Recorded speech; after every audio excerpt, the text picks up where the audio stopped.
Hello, നമസ്കാരം. എല്ലാവർക്കും ജഷി വയനാട് സ്റ്റോറീസിലേക്ക് ഹൃദയപൂർവ്വം സ്വാഗതം. കേൾക്കൂ കേൾക്കൂ കേട്ടുകൊണ്ടേയിരിക്കൂ, ഞാനും നിങ്ങളും നമ്മുടെ കഥകളും. മധുരമീ യാത്ര എന്ന റൊമാൻറ്റിക് നോവലിൻ്റെ 29ാമത്തെ അധ്യായത്തിലേക്കാണ് നമ്മളിപ്പോൾ പോയിക്കൊണ്ടിരിക്കുന്നത്. എല്ലാവർക്കും ഒരിക്കൽ കൂടി നോവലിലേക്ക് സ്വാഗതം. ഇതുകൊണ്ട് സണ്ണി പെട്ടെന്ന് അമ്മച്ചിയുടെ 2 കണ്ണുകളും പൊത്തി.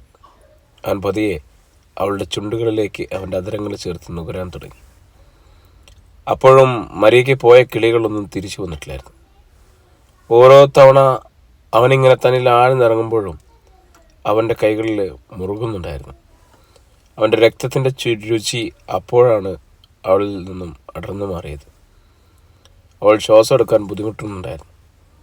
അത് മനസ്സിലാക്കി അവൻ അവളെ കിതപ്പടങ്ങുന്നത് വരെ ചേർത്ത് പിടിച്ചു. അവളുടെ തോളിലേക്ക് തലവെച്ച് ചെവിയിൽ പതിയെ പറഞ്ഞു, സോറി. ആ കൊച്ചിനെ ഒന്ന് വിടറ. ഫെലിസ്റ്റായൻ ജിബിനെ ഗേറ്റിന് പുറത്ത് കൊണ്ടുപോയി വിടാനായി പോയതായിരുന്നു. എന്നിട്ട് വരുമ്പോൾ കാണുന്ന രംഗം ഇതാണ്. ഇനി ഇച്ചിരി കഞ്ഞി വിളമ്പി തരുമോ സിസ്ലി? ഇത് കഴിഞ്ഞ് പാപ്പിച്ചേട്ടൻ ഉച്ചയ്ക്ക് കഴിക്കാനായി പറമ്പിൽ നിന്നും കയറി വന്നപ്പോഴാണ് സിസ്ലി ചേട്ടത്തി ഇത് കാണിച്ചു കൊടുത്തത്. കഴിഞ്ഞോടാ, എൻ്റെ പെങ്ങളിനി ബാക്കിയുണ്ടോ?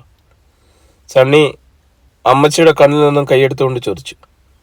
അവൻ എല്ലാവരോടും ഒന്ന് ഇളിച്ചു കാണിച്ചു. മരിക്ക് അപ്പോഴും സ്വയംബോധം തിരിച്ചു വന്നിട്ടില്ലായിരുന്നു. ഈ അലക്സ് ചാൻ എന്താ ഇപ്പോൾ ചെയ്തേ? എല്ലാവരുടെയും മുന്നിൽ വെച്ച് എന്നെ അടിച്ചു. അത് പോട്ടെ, കെട്ടിയോളല്ലേ? ഉമ്മിച്ചു. അതെല്ലാവരും കണ്ടു കാണില്ലേ? ആരും കഴിച്ചില്ലല്ലോ. അലക്സിയെ രക്ഷപ്പെടുത്താനായി ഇച്ചായൻ പറഞ്ഞു. പോയി 2 ആളും ഫ്രഷായി വാ, എന്നിട്ട് കഴിക്കാം. അത് പറഞ്ഞ് ഇച്ചായൻ കഴിക്കാനിരുന്നു. സണ്ണി വാട കഴിക്കാൻ. ഇല്ല ചായ, ഞാൻ കഴിച്ചു. അന്ന വിളിച്ചു പറഞ്ഞപ്പോൾ ഓടി വന്നതാ. എന്നിട്ടെന്തായി? അവനൊന്നായി, നമ്മൾ പുറത്ത്. കാലൻ എന്നെ നോക്കി മുകളിലേക്ക് വാ എന്ന് കണ്ണുകൊണ്ട് കാണിച്ചു. എന്നെ അടിച്ചിട്ട് ഉമ്മ വെച്ച് നാണം കെടുത്തി. എന്നിട്ടേക്ക് മുകളിലേക്ക് വന്നു. വരാം, ഞാനിപ്പോൾ വരാം, നോക്കി നിന്നോ. അവൾ പതിയെ മുന്നോട്ട് നടന്നു. പതിയെ അമ്മച്ചിയെ നോക്കി. എല്ലാവരുടെയും മുഖത്തൊരു ആക്കിയ ചിരി പോലെ. പിറകിലേക്ക് നോക്കിയപ്പോൾ എൻ്റെ പിറകിലുണ്ട്. എന്നെ കടന്ന് മുന്നോട്ട് നടക്കാൻ കാലെടുത്ത് വെച്ചതും ഞാൻ എൻ്റെ കാലൊന്ന് പതിയെ നീട്ടി വെച്ച് കൊടുത്തു. എന്നാൽ ഇത്രയും കാണിച്ചിട്ട് ഞാൻ മിണ്ടാതിരുന്ന അത് മോശമല്ലേ? ദേ കിടക്കുന്നു നിലത്ത്, നടുവും തല്ലി. അമ്മച്ചി എൻ്റെ നടു. അവൻ കിടന്ന് അലർന്നു. പുറം ചെന്നിടിച്ചത് സ്റ്റൂളിൻ്റെ സൈഡിലാണ്. ഇനി ഇവിടെ നിൽക്കുന്നത് പന്തിയില്ല. അമ്മച്ചി, ഞാൻ സണ്ണിച്ചായൻ്റെ കൂടെ പോവുക. അതും പറഞ്ഞ് ഇച്ചായൻ്റെ കയ്യും പിടിച്ച് ഒറ്റ ഓട്ടം കൊടുത്തു. എടി വാവേ, അവൻ ഒന്ന് വാ മനുഷ്യ. നിങ്ങൾക്ക് ഞാനാണോ വലുത് ആ തറയിൽ കിടക്കുന്നതോ? എടി അവന് വല്ലതും. അയ്യോ, അങ്ങനെ നോക്കാൻ എല്ലാവരും ഉണ്ട് ഇവിടെ. എന്നെ ഇവിടെ നിന്ന് കൊണ്ടുപോയില്ലെങ്കിൽ നിങ്ങളുടെ കല്യാണത്തിന് 1 വർഷം കാത്തിരിക്കേണ്ടി വരും. ഇങ്ങ് വന്നേ മനുഷ്യ. 1 വർഷമോ? അതെന്താടി? അതിപ്പോൾ എന്നെ ഇവിടെ നിർത്തിയാൽ എന്നെ നിങ്ങളുടെ കൂട്ടുകാരൻ കൊല്ലും. ഞാൻ ചത്തു കഴിഞ്ഞാലേ പിന്നെ ശുഭകാര്യങ്ങൾ നടത്താൻ 1 വർഷം കഴിയണം. ഓ, അങ്ങനെയാണല്ലേ? എന്നാ വേമ്പ. എൻ്റെ നന്ദിയില്ലാത്ത മനുഷ്യ. നിങ്ങളെ ഇതുവരെ തീറ്റിപ്പോറ്റി ഇങ്ങനെ ആക്കിയത് എൻ്റെ ഇച്ഛാനല്ലേ? എന്നിട്ട് നന്ദികേട് കാണിക്കുന്നു. നാണമല്ലേ? ഞാനിപ്പോൾ എന്ത് വേണം? പോകണോ നിൽക്കണോ? അത് സണ്ണിച്ചൻ പൊക്കോ. വല്ലതും പറ്റുമോ എന്തോ? ഞാനിവിടെ എവിടെയെങ്കിലും ഇത്തിരി നേരം നിന്നിട്ട് കയറി പൊക്കോളാം. 2 ഒരു കണക്കാ. ഞാൻ പോവാ, എനിക്ക് പണിയുണ്ട്. അതും പറഞ്ഞ് സണ്ണി പോയി. അവൾ പതിയെ അടുക്കള സൈഡിൽ കൂടെ തിരികെ കയറി വരുന്നത് സിസിലി ചേട്ടത്തി കണ്ടു. വേഗം ചെല്ല്, ബാക്കി വാങ്ങിച്ചോ. എന്നത്? ഉമ്മ. ചേട്ടത്തി, ഇവിടെ ഇപ്പോൾ എല്ലാവരും ട്രോളി തുടങ്ങിയോ? ആ, വേഗം ചെല്ല്. എന്നാൽ ഇതുകൂടെ കൊണ്ടുപോയിക്കോ. അമ്മച്ചി കുഴമ്പ് തേപ്പിച്ചിട്ടുണ്ട്, ഇത് കൊണ്ടുപോയി ചൂട് വെച്ച് കൊടുക്ക്. ഞാനോ? അല്ല, മറ്റോളുണ്ടല്ലോ, അവൾക്ക് കൊടുക്കാം. വേണ്ട, ഞാൻ കൊടുത്തോളാം. ചേട്ടത്തി എങ്ങാൻ കൊടുത്താലോ?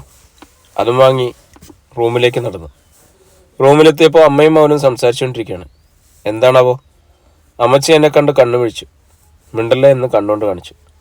ഇനി ചൂട് പിടിക്കാം. അത് പറഞ്ഞ് അമ്മച്ചി മാറി. അവൾ വേഗം അടുത്തേക്ക് ചെന്ന് ചൂട് പിടിക്കാൻ അമ്മച്ചി ആംഗ്യം കാണിച്ചിട്ട് റൂമിൽ നിന്ന് ഇറങ്ങിപ്പോയി. നോക്കുമ്പോൾ കമഴ്ന്ന് കിടക്കുകയാണ്. പാടുകളൊന്നും കാണുന്നില്ല. പതിയെ ടവല് പിഴിഞ്ഞ് ചൂട് വെക്കാൻ തുടങ്ങി. അമ്മച്ചിയാണെന്ന് കരുതി എന്തൊക്കെയോ പറയുന്നുണ്ട്. അല്ല അമ്മച്ചി, അവിടെ പോയോ? വരുമായിരിക്കും. തല്ലണ്ടായിരുന്നു. എനിക്കപ്പോൾ ദേഷ്യം വന്നിട്ട് കണ്ണ് കാണുന്നുണ്ടായിരുന്നില്ല. അവൾക്ക് എന്നോട് പറയായിരുന്നില്ലേ? ജിബിൻ അവിടെ നിന്നിട്ട് അവൾക്കെല്ലാം അറിയാമായിരുന്നു. എന്ന് പറഞ്ഞപ്പോൾ എനിക്ക് അവളോട് തീരാത്ത ദേഷ്യം വന്നു. അതാ അമ്മച്ചി ഞാൻ തല്ലിപ്പോയത്. ഇതൊക്കെ കേട്ടപ്പോൾ കണ്ണ് നിറഞ്ഞു. പാവം, വീഴ്ച കണ്ടായിരുന്നു. പതിയെ ചൂട് പിടിച്ചു കൊടുക്കാൻ തുടങ്ങി. അവൻ വീണ്ടും തുറന്നു. ചേട്ടത്തിക്ക് നാണക്കേടായില്ലേ? അവൾ പാവാണ് അമ്മച്ചി. ഞാൻ അവളുടെ കൂടെയല്ലേ 5 വർഷം നടന്ന്. അന്നൊന്നും അവളൊന്നും പറഞ്ഞില്ല. എല്ലാം കൂടി കേട്ടപ്പോൾ തലയ്ക്ക് ഭ്രാന്ത് പിടിച്ചു. അത് അവളോട് കൺമുന്നിൽ കാണണ്ടെന്നൊക്കെ പറഞ്ഞു. അവൾക്ക് ചേട്ടത്തി മാത്രമല്ലേ ഉള്ളൂ. അവളിവിടെ തന്നെ നിന്നോട്ടെ. അവളെ പതിയെ പറഞ്ഞു മാറ്റിയെടുക്കാം അല്ലേ അമ്മച്ചി? അമ്മച്ചി എന്താ മിണ്ടാത്തെ? അയ്യോ അല്ല, പിന്നെ ചൂടുവെള്ളം അങ്ങ് ഒഴിച്ചു പുറത്തൂടെ. അവളെ പറഞ്ഞു മനസ്സിലാക്കാമെന്ന്. ചൂടുവെള്ളം ഇങ്ങനെ ഒഴിച്ചിരുന്നില്ല, എൻ്റെ തൊലിയിരിക്കാൻ പോകണോ? അത് പറഞ്ഞ് തിരിഞ്ഞ് അവൻ്റെ നെഞ്ചത്ത് ഒരു സ്റ്റീൽ ചെരുവം വന്നു വീണു. അവൻ ഒന്നുകൂടി തലപൊക്കി നോക്കിയപ്പോൾ ഭദ്രകാളി ലുക്കിൽ മരിയ നിൽക്കുന്നു. അവൻ ആ ബെഡിൽ തന്നെ കണ്ണടച്ച് കിടന്നു.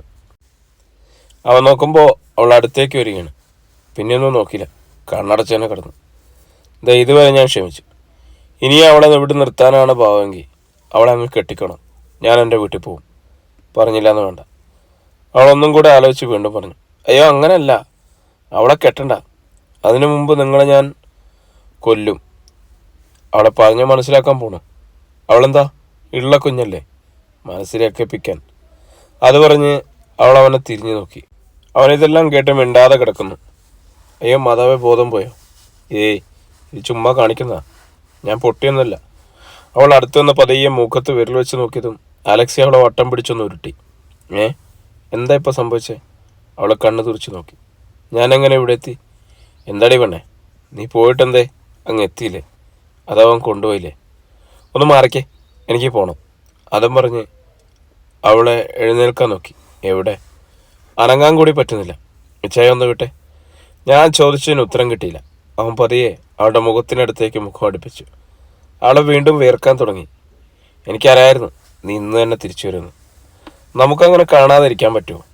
നീ ഇല്ലാതെ നിൻ്റെ ഈ മിടിക്കുന്ന ഹൃദയതാളം കേൾക്കാതെ അലക്സിക്ക് പറ്റില്ല പെണ്ണെ. ഇപ്പോൾ അത് പറഞ്ഞ് അവൻ അവളുടെ കഴുത്തിനിടയിലേക്ക് മുഖം ഒളിപ്പിച്ചു. അവളൊന്ന് ഉയർന്നു പൊങ്ങി. അവൻ്റെ കൈകളും ആധരങ്ങളും പതിയെ കുസൃതി കാണിക്കാൻ തുടങ്ങി. ശ്വാസനിശ്വാസങ്ങളുടെ ഉയർച്ച താഴ്ചകൾക്കൊടുവിൽ അവരെപ്പോഴോ ഒന്ന് അലിഞ്ഞു ചേർന്നു. ഇതേ സമയം സ്റ്റെഫിയുടെ റൂമിലേക്ക് ഫെലിക്സ് ചായയുമായി കയറി ചെല്ലുമ്പോൾ ബെഡിനരികിൽ തല താഴ്ത്തിയിരിപ്പുണ്ട്. ചേച്ചിയാണെങ്കിൽ അടുത്ത്. ചേച്ചി ഫെലിക്സ് ചായനെ കണ്ടപാടെ എഴുന്നേറ്റു. കയ്യിലിരുന്ന ഒരു പേപ്പർ ചേച്ചിയുടെ കയ്യിലേക്ക് കൊടുത്തു. തുറന്നു വായിച്ചു. ചേച്ചി ഞെട്ടി പോയി. നോക്കണ്ട, ടിക്കറ്റാണ്. 2 ദിവസം ഞാൻ കൊടുക്കും. അതിനുള്ളിൽ ഇവൾക്ക് ഇവിടുന്ന് പോകണം. ഇച്ചായ വിളിക്കരുത് എന്നെ. ഞാൻ നിന്നെ കാണുമ്പോൾ നീ അന്ന് +2 കാരിയാണ്. അന്നു മുതൽ നീ എൻ്റെ കയ്യിലാണ് ഞാൻ കൊണ്ട് നടന്നിട്ടുള്ളത്. നിങ്ങളെ മാതാപിതാക്കൾ അന്ന് ആക്സിഡൻറ്റിൽ മരിച്ച അന്ന് മുതലേ എൻ്റെ മൂത്ത മോളായിട്ടാണ് ഞാൻ നിന്നെ കണ്ടിരുന്നത്. അന്ന് മുതൽ നിൻ്റെ എല്ലാ കാര്യങ്ങളും ഞാൻ തന്നെയാണ് നോക്കിയത്. എന്നോട് നീ ഇത് ചെയ്തപ്പോൾ എന്താണെന്ന് ഞാൻ ഓർത്തില്ല. എന്നോട് പറയണ്ട.